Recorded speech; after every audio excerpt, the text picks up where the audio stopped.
Hello, sinners. My name is the Reverend Bucktooth Jesus, and I am your atheistic satanic reverend. Today's video will be on things I've learned through my atheistic journey and what I've learned about the Abrahamic religion. Kind of like, for example, they have literally the same God, but completely different doctrines against each other. And that's even if you believe the biblical scholars, not the historically critical biblical scholars.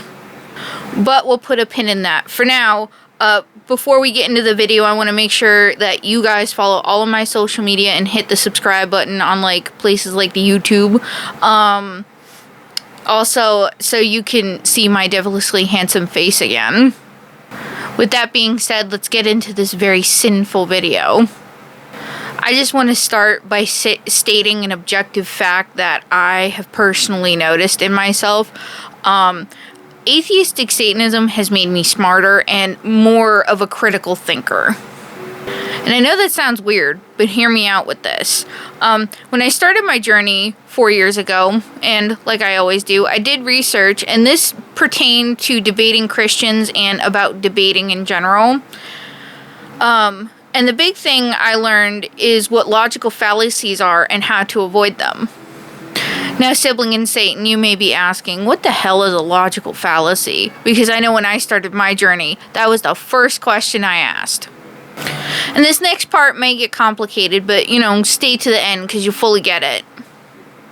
From Cornell University, it is defined as errors in reasoning that can be undermined or can distract from an argument.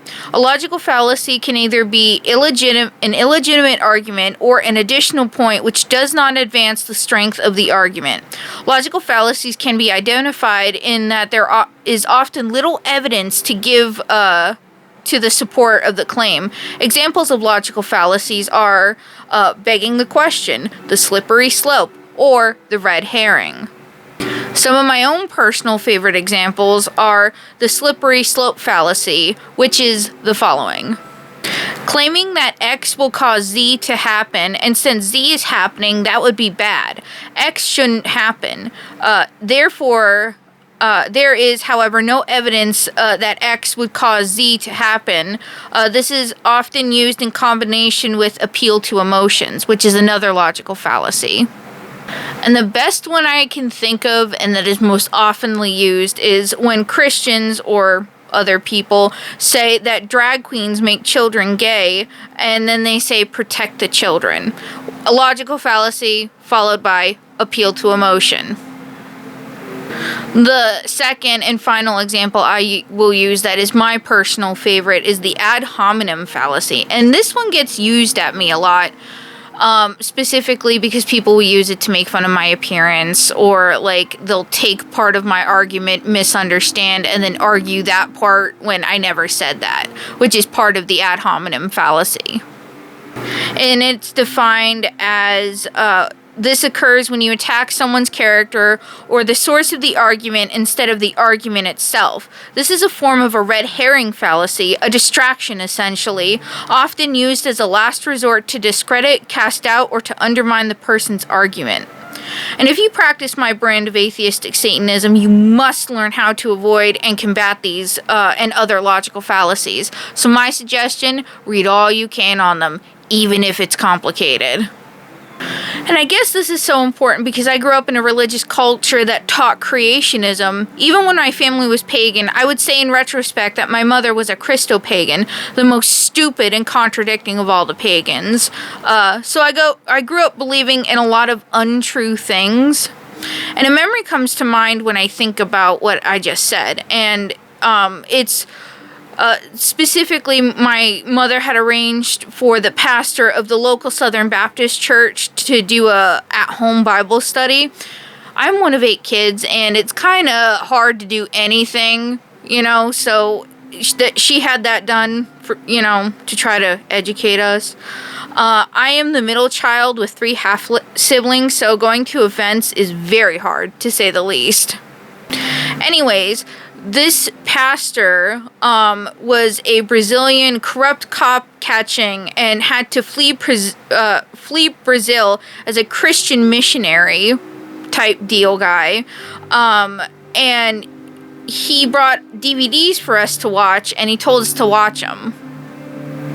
I wouldn't know until years later that these were technically creationist propaganda Christian videos, but I always felt conflicted with them because I was learning in school about evolution, the right way of the world, and I was told by not only my family but my pastor as well to discredit whatever my school was teaching me.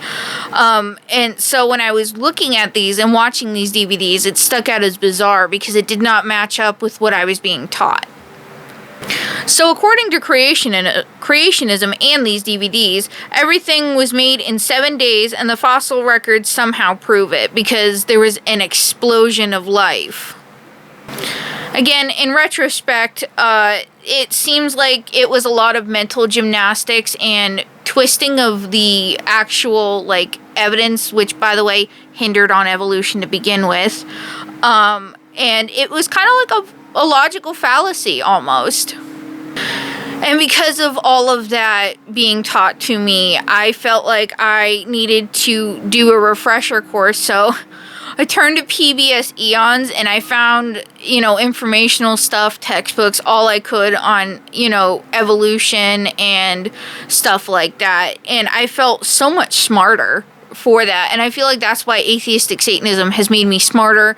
And it's had me read books like this and start to critically think about the religion in which these people are trying to spew all over the place, So it's just interesting. And I wanted to bring that up.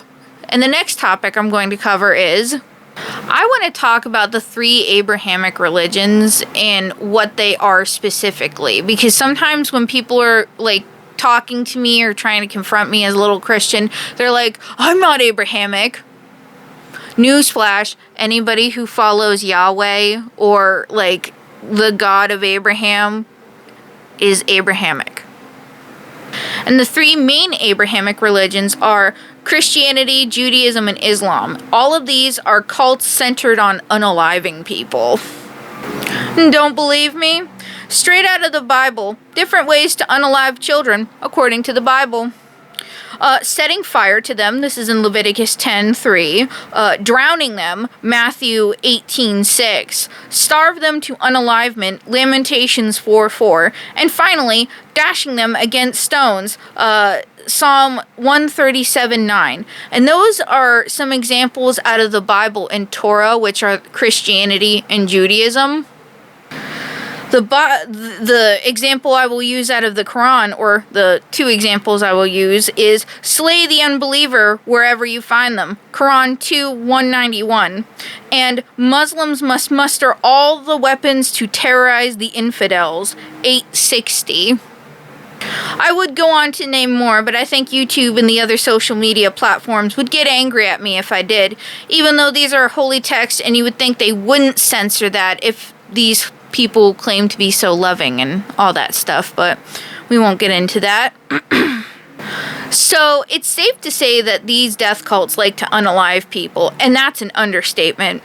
I also noticed that even though they all worship the same God, their doctrine is completely different from one another, except for the unaliving part.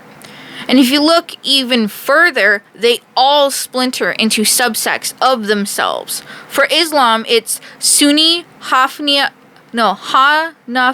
and Ahmadiyya. For Judaism, it's Conservative Judaism, Orthodox Judaism, Reconstructionist Judaism, and Reformed Judaism. For Christianity, it's Catholic, Protestant, Pentecostal, and Methodist. And I didn't know any of that, and any in the sense of a broader term, I didn't know any of that until I started to be an atheistic Satanist and started to critically look at these different religions. I feel like as a whole, religion, especially Abrahamic, also encourages and forces to some extent its participants to not educate themselves. It says specifically in the Bible to live by faith and not by sight. And I also notice a trend among the religious folk. They think education is woke and higher education, like college, is bad. But in the same term, they think that their pastors and priests and whatever holy people are the bee's knees because they went to seminary or whatever religious equivalent, which is still technically higher education, but secular higher education is still bad. Okay. They say in general, anything secular is bad. So they must hate their country because their country is secular in nature. We do not have a founding religion. It specifically states in the Treaty of Tripoli that we are not a Christian nation. Siblings in Satan, I implore you to be different. We have not to only educate ourselves on real science in the world, but to educate ourselves from a historical critical lens on their religion. This is so you may combat their ignorance and be a helper to mankind and not a hindrance, unlike them. For so long, these religions have had a hold on not just my life personally, but the world in general through education. But in the world in general, and through education, we can eradicate this and all religion, for they are obsolete in the eyes of mind of mankind. We create these gods, and we can unmake them through the great unmaker, Satan, and his unholy knowledge. With that being said, I want to also share one more thing before I close out this video. It's going to be a little shorter, but I promise I'm going to have a bigger episode, and it's going to be on who is Satan actually, and we're going to talk about that. But for a minute, I want to do this. Contrary to popular Christian belief, Jesus is not the Son of Man like he claims he is. Throughout this chapter, and this is talking about what Jesus has taught about himself, I have been insisting that Jesus did not teach that he was divine. He taught about God, not for the most part about himself. Specifically, he taught about the kingdom of God that was soon to appear with the coming of the Son of Man, which, by the way, he never claimed at any point in time that he was, but you only see that in the older, Gospels, you see it in the newer Gospels like John, not the older ones.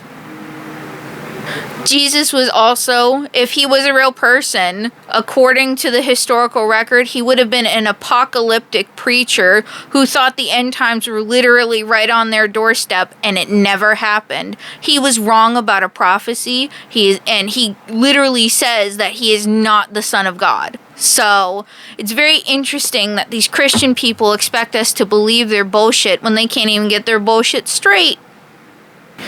And with that being said, this is the end of the video, and if you stayed to watch or listen to the end, I want to bless you in the name of Satan, because that was kind of complicated. Make sure to like and subscribe and follow my social media to see this devilishly handsome face again. Hail Satan, hail you.